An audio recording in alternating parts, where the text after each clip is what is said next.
Todo empieza aquí, con el pueblo judío. Un pequeño pueblo que ha sido dominado a lo largo de muchos siglos por los imperios poderosos de la zona. Es un pueblo especial, porque ha desarrollado la idea de ser el pueblo elegido por Yahvé, su Dios, y además esperan que un día Dios les envíe un Salvador, un Mesías, que les libere. Alrededor del año cero, la situación de este pueblo no es buena. Está dominado por el Imperio Romano y al mando de unos dirigentes totalmente despreocupados de su gente. Y justo en ese momento llega él, Jesús, un hombre de familia humilde que durante sus 3 últimos años de vida se dedica a predicar, a difundir un mensaje muy potente y novedoso para aquella cultura. Fíjate, a través de su mensaje insiste a la gente del pueblo llano a ser solidarios unos con otros, y a los ricos los critica de forma dura e hiriente. Era un hombre con mucho carisma, por lo que resultó muy convincente y reunió muchos seguidores. De hecho, empieza a pensarse que Jesús es Cristo, el enviado de Dios que tanto tiempo llevan esperando. Se hace tan popular que se convierte en una figura muy incómoda para las autoridades judías y acaban matándolo, en la cruz. Pero con ello no consiguen su objetivo. Como sabes, Jesús tuvo 12 grandes discípulos, los 12 apóstoles. Estos se convierten en los grandes profetas de su mensaje, primero en Judea, pero luego, al ser también perseguidos, se dispersan a lo largo del imperio. Ahora, estos tienen sus seguidores, a los que llamarán cristianos, y así se van creando comunidades de cristianos. Estos van organizándose y colocan al frente de cada una de ellas un supervisor, el obispo. Y siguen las persecuciones. De hecho, durante diferentes épocas las autoridades del imperio persiguen e incluso condenan a muerte a los llamados cristianos. Surge así la figura de mártir. Todo cambia en el 313. Los seguidores de la nueva religión son cada vez más, y el emperador de entonces, Constantino, quiere tenerlos de su lado. ¿Qué hace entonces? Legaliza el cristianismo. Así se acaban las persecuciones y para el siglo V el cristianismo se extiende ya por todo el imperio. Pasa a convertirse así en la religión oficial. Y se seguirá expandiendo hacia el norte poco a poco.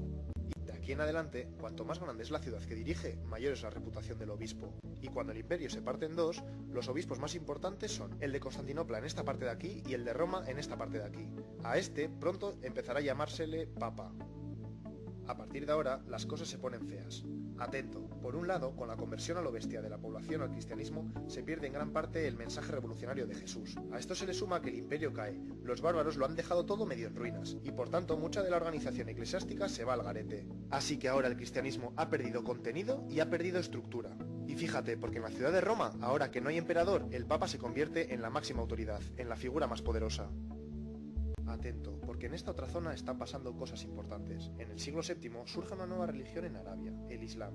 Toda una revolución en el mundo árabe y con gran dinámica militar. Pues bien, el Islam va ocupando toda esta zona, hasta llegar aquí, incluso hasta Roma.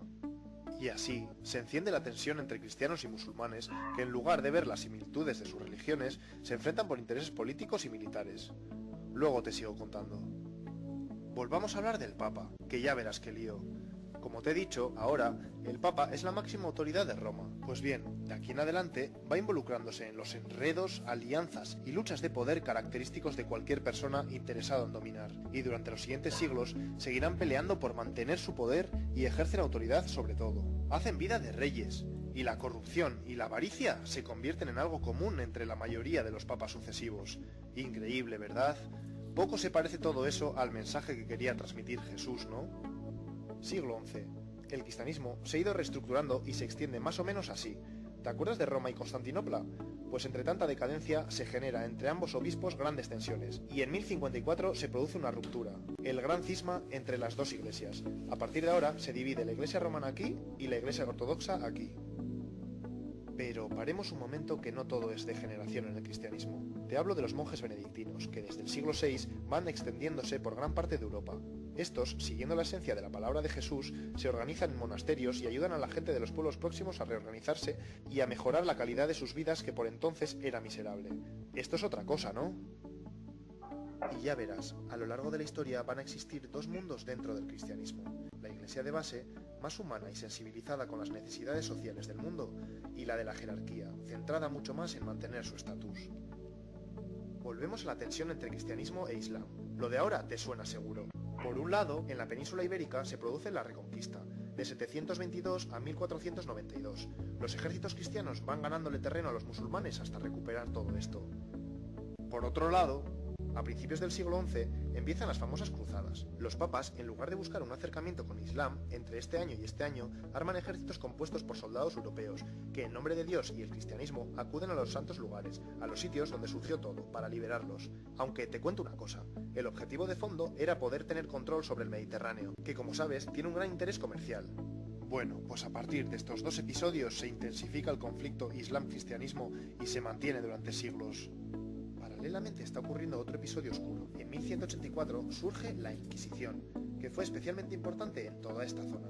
Te explico. A lo largo de más o menos 6 siglos, todo aquel que cuestiona la doctrina oficial cristiana se le considera hereje, y ser hereje es ser enemigo de la Iglesia, así que la Inquisición lo persigue, lo castiga, tortura e incluso mata.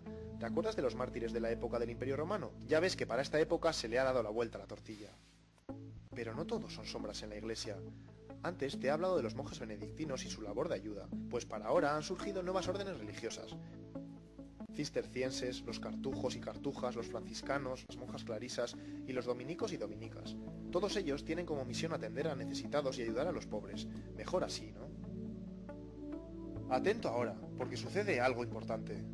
En el siglo XVI aparece en escena Martín Lutero, un monje alemán que se queda escandalizado cuando va a Roma y se encuentra con todo el desastre que te he contado de la jerarquía eclesiástica, así que emprende lo que se conoce como la Reforma Protestante. Busca la reforma, el cambio radical de la estructura de la Iglesia. Pues bien, como reacción se produce el famoso Concilio de Trento, reunión de obispos.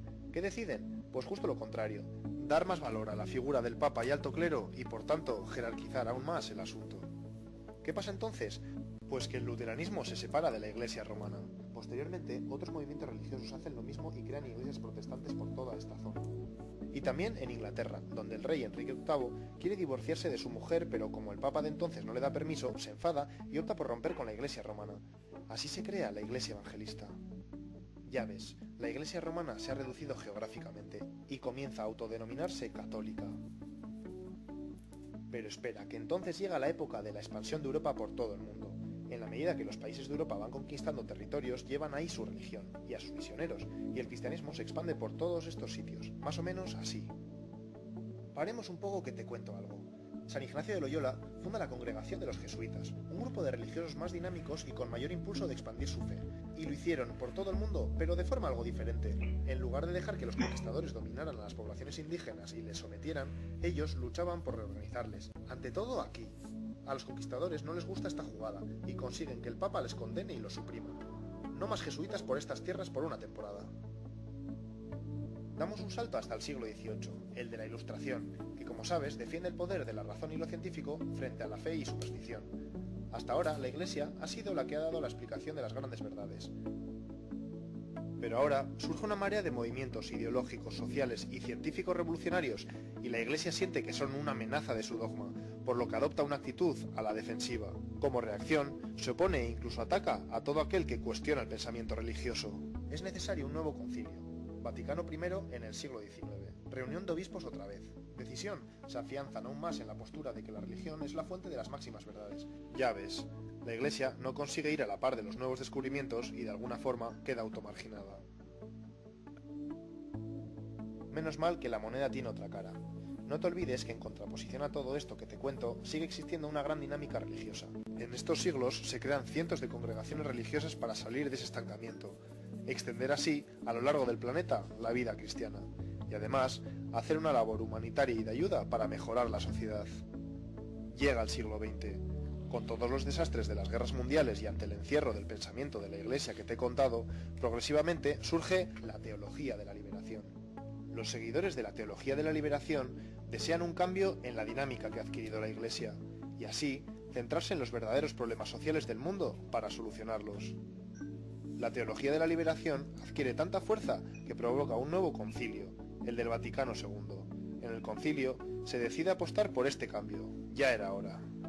Sin embargo, en las décadas siguientes, ese espíritu del concilio no llega a cuajar tanto como se esperaba dentro de la jerarquía eclesiástica. Eso sí, en numerosas zonas del planeta sigue habiendo una dinámica de personas cristianas que continúan siendo fieles al mensaje de Jesús y que buscan la solidaridad entre gentes y pueblos. Hemos llegado a la actualidad.